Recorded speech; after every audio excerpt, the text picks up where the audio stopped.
আমার কথা একটু হ্যাঁ হো দিতে হবে, দেবেন তো নাকি? হ্যাঁ জি। টেনশন ইমানদারের কখনো থাকতে পারে না, ইমানদারের কোনো টেনশন থাকবেই না। আল্লাহ পাক বলছেন ইমানদারের কোনো টেনশন থাকবে না। যদি বলেন হুজুর আল্লাহ বলেছেন, এক্স্যাক্টলি অবশ্যই আল্লাহ বলেছেন। হুজুর আল্লাহ বলেছেন তো দলিল দেন, আমি বিনা দলিলে কথা বলি না। আল্লাহ যদি চান যতক্ষণ থাকবো বিনা দলিলে কথা হবে, জোরে বলে না, আল্লাহ যদি চান। সেজন্য হাদিস কোরআন দলিল দিয়ে কথা বলবো, এরপরে কি মেনে নেওয়া যাবে না পিঠ ফিরিয়ে চলে যাবো? মেনে নেবো ইনশাআল্লাহ। যদি বলেন মেনে নেব তাহলে কিছু কথা বলবো, আর যদি বলেন মেনে নেব না তাহলে সময় পার করে চলে যাবো, আমার পকেটে গরম করে চলে যাবো। মেনে নেবেন ইনশাআল্লাহ? সকলে সবাই কথা বলেন। যদি বিপদে পড়ে যাই না, পড়বে না, আমি আমার কথা বলবো না, বাপদাদার গল্পও বলবো না। যতক্ষণ কথা বলবো আল্লাহ যদি চায় হাদিস এবং কোরআন থেকে দলিল সহ কথা বলবো ইনশাআল্লাহ। এরপর মেনে নেবে ইনশাআল্লাহ।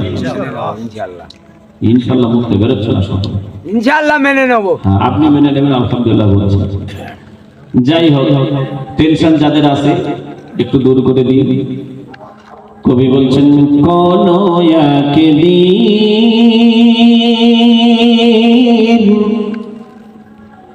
এদেশের আকাশে কালিমার পতাকা উড়বে, সেদিন সবাই খোদাই বিধান পে দুঃখ বেদনা ভুলবে। বলেন আমিন। সেদিন আর রবে না কো হাহাকার, অন্যায় জুলুম অবিচার, থাকবে না অনাচার দুর্নীতি কদাচার, সবাই শান্তিতে থাকবে। সেদিন সবাই খোদাই বিধান পে দুঃখ বেদনা ভুলবে। কবে? যেদিন কোরআনের আইন প্রতিষ্ঠিত হবে। আর কি হবে শুনবেন? শুনবেন? একাকিনী রমণী নির্জন পথে যাবে, কোন জন কটু কথা কবে না, কোন জন কোন খানে সম্পদের মোহে খুনার রাধা জানি হবে না। সেই দিন আর নয় বেশি দূরে, সেই দিন আর নয় বেশি দূরে, আর কিছু পথ গেলে মিলবে। সেদিন সবাই খোদাই বিধান পে দুঃখ বেদনা ভুলবে। বলেন আমিন। প্রিয় বন্ধু আমার, আমি ছোট্ট একটা আমলের কথা বলবো, তারপর বক্তৃতার দিকে চলে যাবে। আমলটা আগে শোনেন, যদি মন চায় তো করবো ইনশাআল্লাহ। করো। আল্লাহ রাসূল বলছেন ওরে আমার উম্মত উম্মতানি, আমি ছোট্ট এমন একটা আমল বলবো যে আমলটা তোমরা যদি করতে পারো সারা দিনের ভিতরে যে কোনো একটা সময় ওই আমলের বিনিময়ে আমার আল্লাহ তোমাদের জন্য জান্নাতে একটা ঘর রেজিস্ট্রি করে রেখে দেবে। সুবহানাল্লাহ। আর একটু জোরে হবে না? সুবহানাল্লাহ। সকলে মিলে হবে না? সুবহানাল্লাহ। হাদিস রাসূল বলেছেন, হাদিস শুনেন, আল্লাহ রাসূল বলেন মান ক্বারাআ সূরাতাল ইখলাস 10 মাররা বানাল্লাহু লাহু বাইতান ফিল জান্নাহ আও কামা ক্বালা মুহাম্মাদুর রাসূলুল্লাহ সাল্লাল্লাহু আলাইহি ওয়াসাল্লাম। আল্লাহ রাসূল বলেন, ওরে আমার উম্মতানিরা, আমি রাসূল তোমাদের জন্য আমার একটা আমল করে গেলাম। যদি তোমরা সূরাতুল ইখলাসটা সারা দিন রাত 24 ঘন্টার ভিতরে 10টি বার পড়তে পারো, কতবার বলেন? 10 বার যদি পড়তে পারো, আমি রাসূল বলে গেলাম, ওই যে ব্যক্তি আমল করবে, আল্লাহ পাক রব্বুল আলামিন ওই বান্দার জন্য জান্নাতে একটা ঘর রেজিস্ট্রি করে রেখে দেবে। সারা দিনের ভিতরে কবার? 10 বার। যে কোনো একটা সময় হবে না? ইনশাআল্লাহ। যে কোনো একটা সময় আপনি নির্ধারিত করে নেবেন, যে কোনো একটা নামাজের পর। কতবার বললাম? 10 বার। কারা কারা আমল করব? আমাকে খুশি করতে হবে না, আল্লাহকে রাজি করার জন্য একটু হাতটা তুলে দেখাবেন, আমল করবো ইনশাআল্লাহ। ইনশাআল্লাহ। ইনশাআল্লাহ। আল্লাহ কবুল করেন, হাত নামান। যাই হোক, এটাই আমার সার্থকতা। সারা দিনের ভিতরে যখন 10 বার সূরা ইখলাস, জান্নাতে আল্লাহ ঘর একটা রেজিস্ট্রি করে রেখে দেবে। আসেন বক্তৃতার দিকে চলে যাব। শ্রোতা থাকে 3 ক্যাটাগরি। কটা? 3 ক্যাটাগরির শ্রোতা থাকে। এখানে কিছু শ্রোতা রয়েছে, বাইরে কিছু শ্রোতা রয়েছে, আবার এই 2 শ্রোতার ভিতরে আরো কিছু শ্রোতা রয়েছে। 3 ক্যাটাগরির শ্রোতা থাকে। 1 নাম্বার শ্রোতা, যারা কোরআনটা শোনার পর তারা বলেছিল কোরআন চলতে দেওয়া যাবে না। যদি কোরআন চলতে দেওয়া যায় তাহলে আমাদের গদি বেশি দিন টিকবে না, আমাদের গদি চলবে না, বেশি দিন টিকবে না। আমরা যে ক্ষমতায় বসে আছি, আমরা ক্ষমতায় বেশি দিন থাকতে পারবো না। যদি কোরআনে আল্লাহ পাক বলছেন, এরা হলো অস্বীকারী সম্প্রদায়। কারা? এরা হলো অস্বীকারী সম্প্রদায়। আর এই ক্যাটাগরির মানুষ যারা হবে, আল্লাহ পাক বলছেন তারা আবু জাহেলের খাতায় নাম লেখাবে। আয়াতে কারিমাটা আবু জাহেলের শানে নাজিল হয়েছিল। যদি বলেন হুজুর আল্লাহ বলেছেন, দলিল আছে? অবশ্যই আছে। আল্লাহ বলছেন কোরআন, আল্লাহ রাব্বুল আলামিন বলেন, وقال الذين كفروا لا تسمعوا لهذا القرآن والغوا فيه لعلكم تغلبون।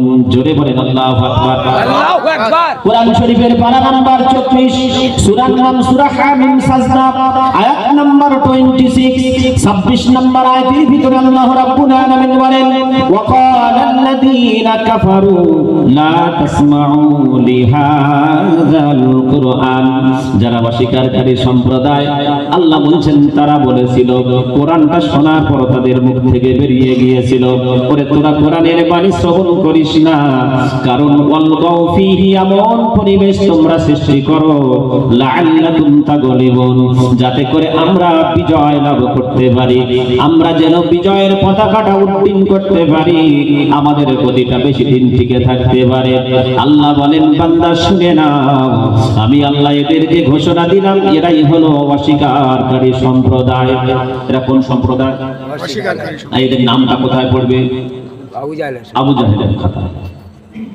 এক কথায়, যারা নিজেদের ক্ষমতা, নিজেদের পাওয়ার টিকিয়ে রাখার জন্য কোরআনকে সাইডে রাখে, নিজের পাওয়ারকে চালায়, নিজে পাওয়ার বা শক্তিকে চালায়, কোরআন সাইডে রেখে। আল্লাহ বলছেন এরা কোরআন অস্বীকার করছে, এরা হলো আবু জাহেলের খাতা। এরা কি লোক এইরকম বর্তমান সময় আছে?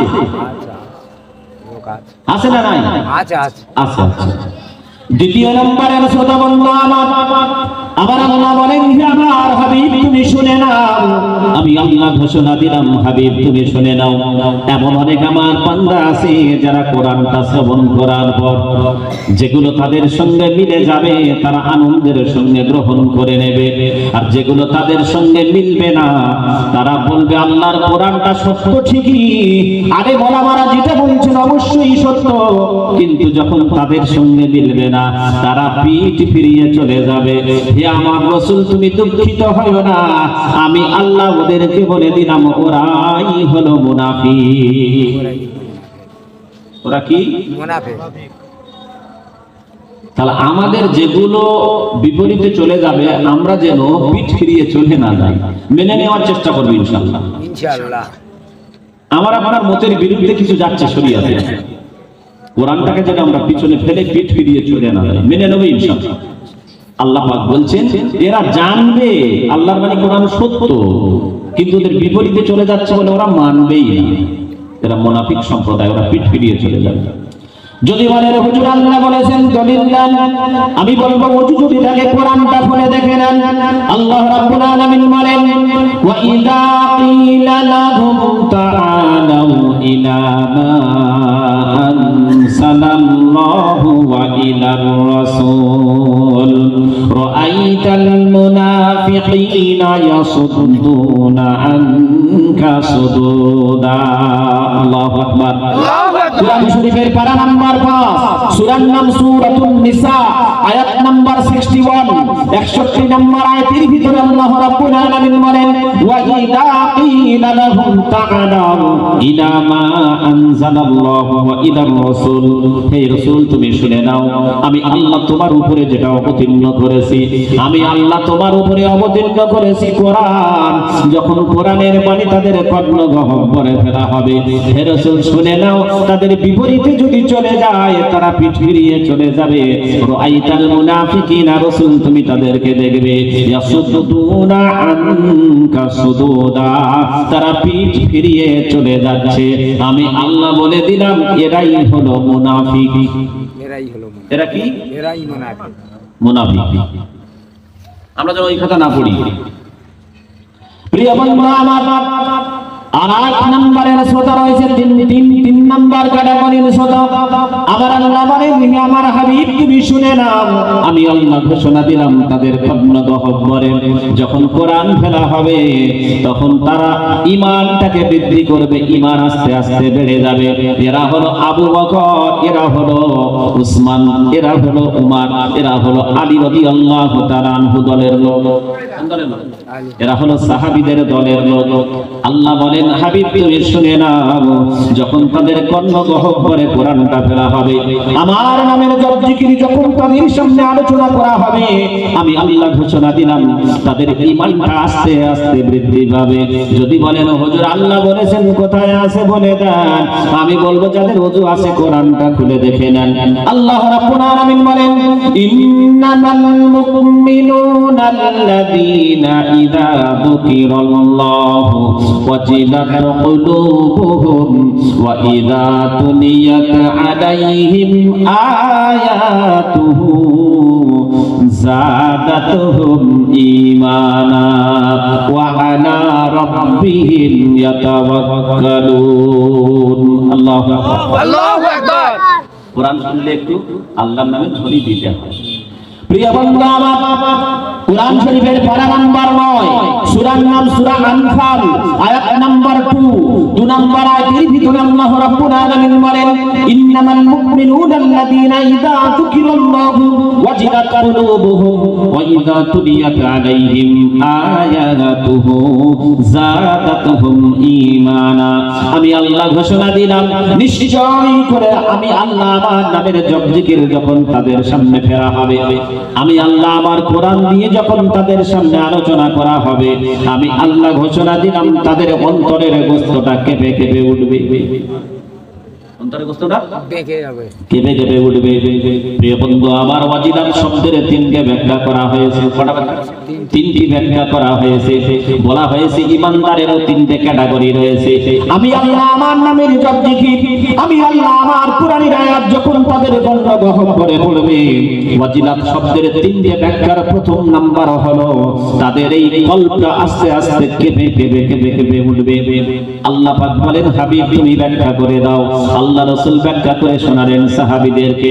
প্রথম নম্বরের ব্যাখ্যা হলো যারা কোরআন শোনার পর, আল্লাহর নামের জপ জিকির শোনার পর যাদের অন্তরের গোস্তটা কেঁপে কেঁপে ওঠে, আল্লাহ রাসূল বলেন এরা ঈমানদারের এক নাম্বার ক্যাটাগরির ঈমানদার।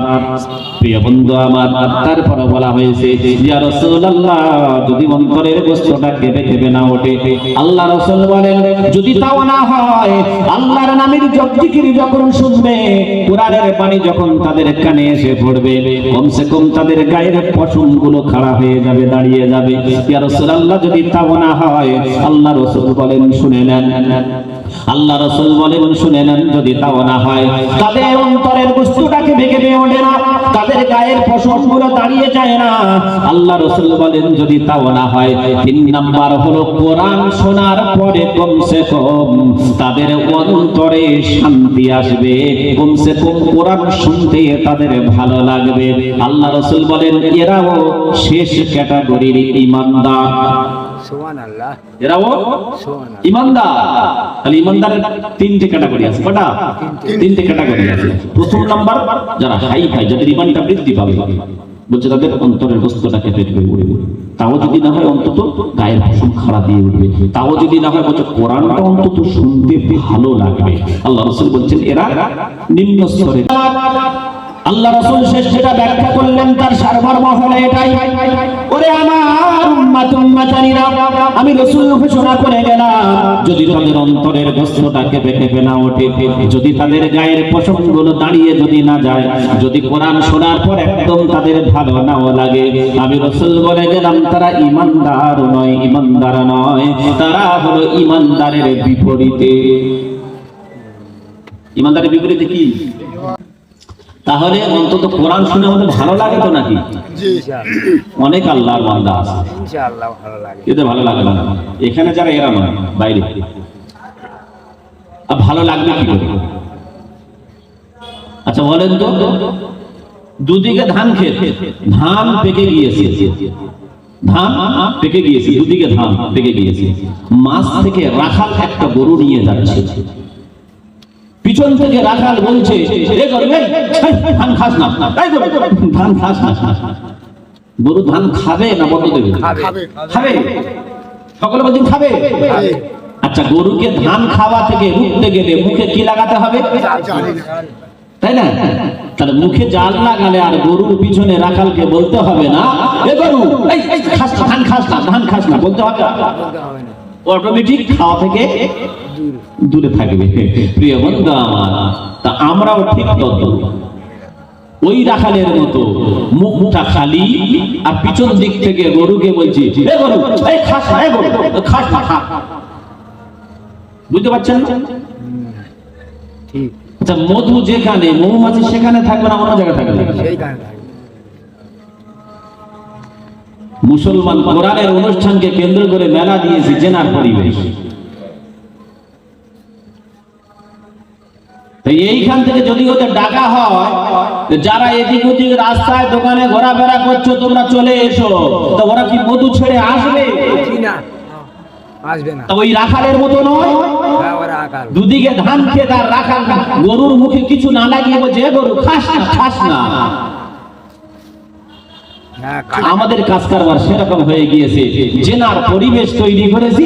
আর এখান থেকে যদি ডাকা হয় এসো এসো এসো কোরআনের দিকে এসো, রাস্তাঘাটে ঘোরাফেরা করো না, ওরা আসবে না। তাহলে ওদের আশা বন্ধ করতে গেলে মেলাটা বন্ধ করতে হবে। কি বন্ধ করতে হবে? মেলাটা বন্ধ করতে হবে। এটা মুসলমান জানে না। আরে ওটার দোকানপাট রয়েছে, ও তো জেনার পরিবেশ তৈরি হয়ে গেছে। ওখান তো হুড়পড়ি নেমেছে, সব নামেনি। আমি পাঠিয়ে দিয়েছিলাম, বলি দেখে আসেন তো বেলা টেলা বসছে, হুড়পড়িতে রাস্তায় দুটো একটা দেখতে পাচ্ছি। তো বলছেন এত মেলা ওখানে হচ্ছে, কোরআনের অনুষ্ঠানে কোন বরকত পাওয়া যাবে? না, গজব পড়বে। মুসলমান আর যত হুড়গুড়ি নেমেছে সব বাইরের প্রোডাক্ট, এলাকার প্রোডাক্ট নয়, তাই তো? এলাকার প্রোডাক্ট নয় তো, না, না। সব বাইরের প্রোডাক্ট। ওরা ওই চোখে আইনালা, ঠোঁটে লিপস্টিক আর মেকআপ করে নেমে গেছে যুবকদের গা গরম করার জন্য। ওরা ঠিক 11টা 12টা 1টা পর্যন্ত থাকবে, যুবকদের গা গরম করবে, চলে যাবে। ঠিক বলছি না ভুল বলছি? কষ্ট লাগছে? জি না। কষ্ট লাগলে কিছু করার নাই। আমি দাওয়াতের জন্য জলসা করি না। আল্লাহ অর্থ কম দেয়। দড়িকৌতলা গেলাম, একটু খবর নিয়ে দেখবেন আমি বা হাজী মহিউদ্দিন সাহেব, খবর নিয়ে একটু দেখবেন তার সন্তান আল্লাহ অর্থ কম দেয়। এই জন্য বললাম শুধু টাকার জন্য দাওয়াতের জন্য জলসা করি না। এই আল্লাহকে সাক্ষ্য রেখে বলছি, আমি যেখানে যাই এই শ্রোতাদের জন্য, আমি যারা আমার আওয়াজ শুনেছেন তারা জানেন, যারা শোনেননি ভালো করে শুনে নেন, যেখানে যাই আমি শ্রোতাদের জন্য সর্বপ্রথম নামাজটা শেষ করার পর 2 রাকাত নফল নামাজ পড়ি। এই শ্রোতাদের জন্য দোয়া চাই আল্লাহর কাছে, আল্লাহ আমি হাদিস কোরআন থেকে বলবো, নিজের কথা বলবো না, বাপদাদার কথাও বলবো না। আল্লাহ আমার সামনে বসে যারা হাদিস কোরআন শুনবে, কমসে কম আল্লাহ তোমার বান্দাদেরকে একটু পরিবর্তন করে নিও, একজনকে পরিবর্তন করে নিও কমসে কম। এই দোয়া চেয়ে তারপরে উঠি, আজ করে সেই দোয়া চেয়ে উঠি। দাওয়াত দেওয়ার মালিক কে? আল্লাহ। আল্লাহ। প্রিয় বন্ধু আমার, তাহলে আমাদের নিজেদের ব্যবহার এমন হয়ে গিয়েছে আল্লাহ রাসূলের ভবিষ্যৎবাণীর সঙ্গে মিলেই যাচ্ছে, আমরা মিলিয়ে দিয়েছি। আল্লাহ রাসূল বলেন, ওরে আমার উম্মত উম্মতানি শোনো, রাসূলের সারমর্ম হলো, কথার সারমর্ম হলো এটাই, আখেরি জামানা আমার উম্মতেরা তারা হালালের সঙ্গে হারামটাকে মিশিয়ে খাবে, কিছুই মনে করবে না, কিছুই মনে করবে না। তাই এত যদি আপনাদের মেলা দেওয়ার ইচ্ছা হয়, আপনারা একদিন মেলা দেন আর একদিন কোরআনের অনুষ্ঠান দেন, 2 দিন আলাদা করে। আমি বলতে আসবো না। আচ্ছা, ওখানে কি যুবক যুবতী অবাধে মেলামেশা হচ্ছে না, ঘুরছে ফিরছে না? নাকি ওখানে ভলেন্টিয়ার আছে যে কোন যুবক কোন মহিলার সঙ্গে কথা বলতে পারবে না, কেউ কারোর দিকে তাকাতে পারবে না, এরকম ভলেন্টিয়ার আছে নাকি? জি না। কোরআনের অনুষ্ঠানকে কেন্দ্র করে জেলার পরিবেশ তৈরি হবে। আমি কমিটি বৃন্দদেরকে বলে যাই, যারা এই মেলার পিছনে জড়িয়ে আছেন, আল্লাহর কসম করে বলি, যদি বিনা তওবায় কবরে যান, কবরে সেকেন্ডে সেকেন্ডে বজ্রাঘাত পড়বে, কেউ রুখতে পারবে না। হুজুর একেবারে কি করব? যদি দোকান দেন, শুধু খাবারের দোকানটা দেন, শুধু খাবারের দোকান, যে দোকানে মহিলারা আসতে পারবে না। মুসলমান আমরা ইমানদার হিসাবে দাবি করছি, আর হালালের সঙ্গে হারামটা মিশিয়ে খাচ্ছি, আমার আপনার কি হবে? আমি নেমে গেলে আপনাদের আফসোস হবে জানি, আস্তে আস্তে হচ্ছে, কিন্তু আপনাদের একটু সতর্ক করার জন্য এসেছি। ওয়াল্লাহি ওয়াল্লাহি আমি আপনাদের কারো শত্রু হিসাবে ভাবি না। আপনারা ভালোবেসে ডেকেছেন, শরীয়তের কাছে একটু চালাচ্ছি, আপনাদেরকে একটু যেগুলো ভুল আছে সেগুলো একটু সংশোধন করার জন্য বলবো। বলবো কি বলবো না? জি হ্যাঁ, বলুন। আপনাদের কারো শত্রু হিসেবে ভাবি না, সকলকে বন্ধু ভেবেছি। আমি চাই আমরা একসাথে সকলে আল্লাহর দয়ার জান্নাতে যেতে চাই, বলেন সুবহানাল্লাহ। প্রিয় বন্ধু আমার, এজন্য প্রথম নাম্বার, আগামী বছর যদি কোরআনের অনুষ্ঠান দেন, মেলাটা বন্ধ করবেন, মেলাটা আলহামদুলিল্লাহ বন্ধ করবে ইনশাআল্লাহ। আচ্ছা, আপনাদের একটু বোঝাই, আপনারা বুঝতে বসেছেন যখন একটু বোঝাই। আপনাদের যেটার সামনে প্লেট দেওয়া হবে, ওই প্লেটে আপনাদের পছন্দ মতো দামি খাবার, পছন্দ মতো দামি খাবার, আর প্রত্যেকের প্লেটে ওই দামি খাবারের পাশে কুকুরের পায়খানা। ওই প্লেটে খাবারের পাশে কুকুরের পায়খানা। কে আসেন বলেন, খাবেন? হাত তোলেন খাবারটা। কেউ খাবে না। ও, এত দামি খাবার ফেলে দেওয়া যায়? কুকুরে পায়খানা তাতে কি আছে, ফেলে দেওয়া যায়? কেউ খাবেন না। মুসলমান এটা বোঝে ভালো, একই প্লেটে যখন যত দামি খাবার খা, সেই প্লেটে যদি কুকুরের পায়খানা সামান্য থাকে, ও দামি খাবার খাওয়া যাবে না। তাই একই দিনে কোরআনের অনুষ্ঠানকে কেন্দ্র করে মিনি মিনি মেলা দিয়ে চেনার পরিবেশ তৈরি করা যাবে, এটা কি মুসলমানদের মাথায় ধরে না? প্লেটটা আলাদা করে নাকি? পরিবর্তন হবে ইনশাআল্লাহ। ইনশাআল্লাহ। দেখি কারা কারা পরিবর্তন হবে, দেখি। আচ্ছা, আগামী বছর যদি এইরকম মেলা বসে আল্লাহকে খুশি করার জন্য, আল্লাহকে খুশি করার জন্য এই জলসা কমিটি বা এলাকাবাসী যারা মেলার পক্ষে থাকবে, মেলা দিতে চাইবে, আমরা যারা বসেছি কমসে কম কোরআনের মহব্বতে আল্লাহর বান্দা হিসাবে আল্লাহকে খুশি করার জন্য কিছু না হলেও অন্তত আমরা মুখে প্রতিবাদ করব যে এই কোরআনের অনুষ্ঠানের দিনে আমরা মেলা বসতে দেব না। মুখে কারা প্রতিবাদ করবো? হাত তুলে আল্লাহকে দেখান তো দেখি। প্রতিবাদ করবেন ইনশাআল্লাহ? ইনশাআল্লাহ। হাত নামান, আল্লাহ কবুল করেন, বলেন আমিন। আমিন। আল্লাহ যদি এরপরে কোনো সময় আনান, আপনারা মুখে প্রতিবাদ করবেন। যদি না হয়, কেমন ভাবে বন্ধ করতে হয় সেটা জানি ইনশাআল্লাহ। আশা করি বন্ধ করব। ইনশাআল্লাহ বন্ধ করেছি, ওই জন্য বলছি, আমি করিনি, আল্লাহ করিয়ে দিয়েছেন আমার দ্বারা। নদীয়ার একটা জলসা, আরো একটা জলসা এই শিকির হাট, জানি না দাওয়াত করেছেন, জানি না এখন মেলা বসবে কিনা।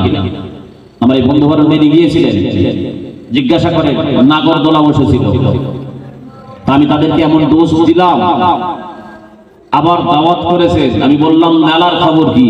বলছে হুজুর আপনার কথা শোনার পর পরিবর্তন হয়েছে, নাগরদোলা ফলক মেলা আর বসবে না। বলেন আলহামদুলিল্লাহ। আলহামদুলিল্লাহ। পরিবর্তন হবে ইনশাআল্লাহ। ইনশাআল্লাহ। আপনারা কথা দিয়েছেন, হাদিস কোরআন থেকে যদি কথা বলি মেনে নেব ইনশাআল্লাহ। ইনশাআল্লাহ। প্রিয় বন্ধু আমার, আসেন একটু পরিবর্তনের নিয়ে কথা বলি। বন্ধু, আমি আপনি দুনিয়া এসেছি, চলে যাব, কেউ চিরদিন থাকতে আসি নাই। এসেছি, কেউ চিরদিন থাকতে আসি নাই। আমাকে আপনাকে মৃত্যু কখন ধরে ফেলবে কেউ আমরা জানি না।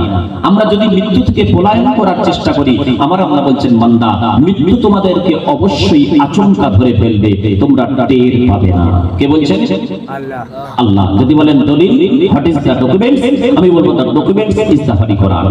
আল্লাহ রাব্বুল আলামিন বলেন কুল ইন্নাল মাউতাল্লাযী তাফিরুনা মিনহু ফাইন্নাহু মুলাকিকুম সুম্মা তুরাদ্দুনা ইলা আলিমিল গায়বি ওয়াশ শাহাদা ফায়ুনাব্বিউকুম বিমা কুনতুম তা'মালুন। জোরে বলেন আল্লাহু আকবার। কোরআন শরীফের পারা নাম্বার 28, সূরার নাম সূরাতুল জুমুআহ, আয়াত নাম্বার 8। 8 নাম্বার আয়াতের ভিতরে আল্লাহ রাব্বুল আলামিন বলেন কুল মানে হে রাসূল বলে দাও ইন্নাল মাউতাল্লাযী তাফিরুনা মিনহু ফাইন্নাহু মুলাকিকুম।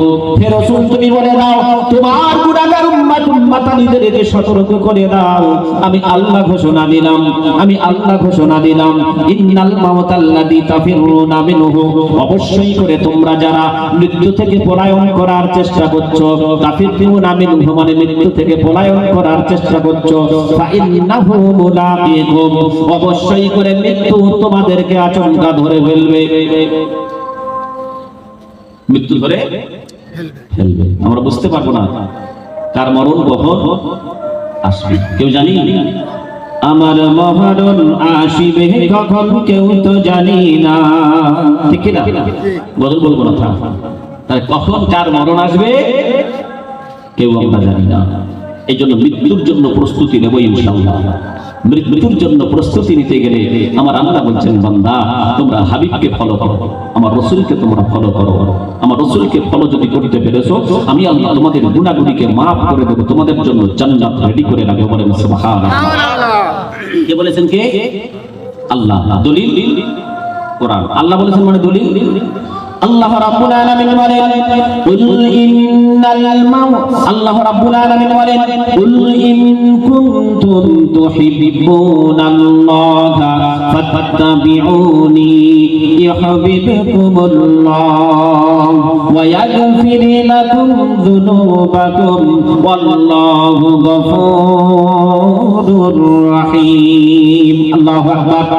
কোরআন শরীফের পারা নাম্বার 3, সূরার নাম সূরা আল ইমরান, আয়াত নাম্বার 31 31 নম্বর আয়াতের ভিতরে আল্লাহ রাব্বুল আলামিন বলেন কুল মানে হে রাসূল বলে দাও ইন মানে যদি কুনতুম তুহিব্বুনাল্লাহ তোমরা যদি আমি আল্লাহ আমার ভালোবাসা পেতে চাও ফাত্তাবিউনি আমার রাসূলকে তোমরা অনুকরণ করে নাও ইউহিব্বুকুমুল্লাহ আমি আল্লাহ তোমাদেরকে ভালোবাসবো আল্লাহ তোমার ভালোবাসা পেলাম আর কিভাবে বলে দাও আমার আল্লাহ বলেন বান্দা ওয়া ইয়াগফির লাকুম যুনুবাকুম ওয়াল্লাহু গফুরুর রহিম আমি আল্লাহ তোমাদের জীবনের সব গুনাহগুলিকে maaf করে দেব আল্লাহু গফুরুর রহিম আমি আল্লাহ গফুর মানে ক্ষমাকারী আমি আল্লাহ রহিম মানে দয়ালু ও বান্দা আমার থেকে দয়ালু আর কেউ নাই তোমাদের গুনাহ যদি হয়ে যায় মাথা থেকে পা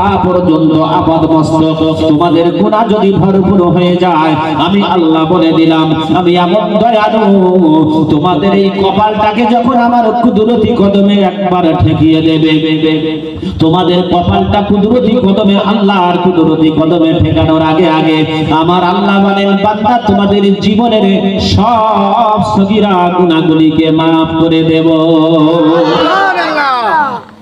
শুধুমাত্র আল্লাহর হুকুম মেনে আল্লাহর কুদরতি কদমে যদি একবার কপালটা ঠেকিয়ে দিয়ে মানে কি নামাজ আমরা যে নামাজে সাজদা দিই ওটা আসলে মসজিদের টাইলসের উপরে আসলে মাটিতে নয় এই কার্পেটের উপরে নয় আসলে আমাদের কপালটা পড়ে আল্লাহর কুদরতি কদমে রাসূল বলছেন তোমরা জেনে নাও তোমাদের কপালটা আল্লাহর কুদরতি কদমের উপরে পড়ে আর তোমাদের কপাল যখন আল্লাহর কুদরতি কদমের উপরে পড়ে তোমাদের মাপ চাইতে হবে না তোমাদের কপালটা আল্লাহর কুদরতি কদমে ঠেকানোর আগে আগে আমার আল্লাহ তোমাদের জীবনের সগীরা গুনাহগুলিকে অটোমেটিক মাফ করে দেন সুবহানাল্লাহ আমরা তো আল্লাহর দরবারে আসি না আসতে চাই তো হবে না প্রিয় বন্ধুরা এজন্য রাসূলকে অনুকরণ করতে হবে যারা রাসূলকে অনুকরণ করেছেন তারা জীবনে ধন্য হয়েছেন আখিরাতে কিয়ামতের দিন ধন্য হবে যারা একবার রাসূলের সংস্পর্শে আসতে পেরেছে তাদের জীবনটা ধন্য হয়ে গেছে তাদের নামটা ইতিহাসে স্বর্ণাক্ষরে লেখা রয়েছে ঠিক বললাম না ভুল বললাম ঠিক ঠিক মা খাদিজাতুল কুবরা রাদিয়াল্লাহু তাআলা আনহা প্রিয় বন্ধু আমার উনি আল্লাহ রাসূলের সংস্পর্শে আসার আগে দুটো স্বামী হারিয়েছেন